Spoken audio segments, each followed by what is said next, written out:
తెలంగాణలో real estate రంగం వేగంగా పుంజుకుంటుంది. దాదాపు ఏడాదిన్నర తర్వాత రిజిస్ట్రేషన్స్ క్రమంగా పెరుగుతున్నాయి. గత 7 నెలల్లో 8,500 కోట్ల రూపాయలకు పైగా ఆదాయం నమోదైనట్లుగా సర్కార్ లెక్కలు చూపిస్తుంది. దీంతో రియల్ రంగంపై మళ్లీ ఆశలు చిగురిస్తున్నాయి.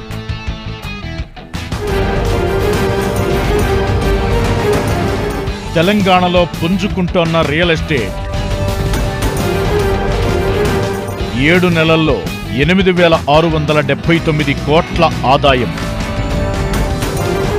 గతేడాది ఇదే సమయానికి 8,411 కోట్ల ఆదాయం. గతేడాదితో పోలిస్తే 268 కోట్లు అధికం.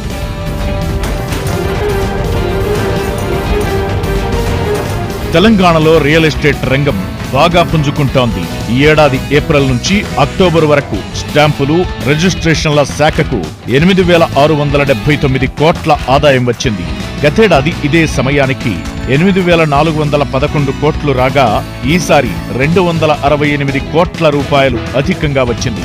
గత 3 ఏళ్లతో పోలిస్తే ఈ ఏడాది వచ్చిన రాబడే అధికమని అధికారులు చెబుతున్నారు.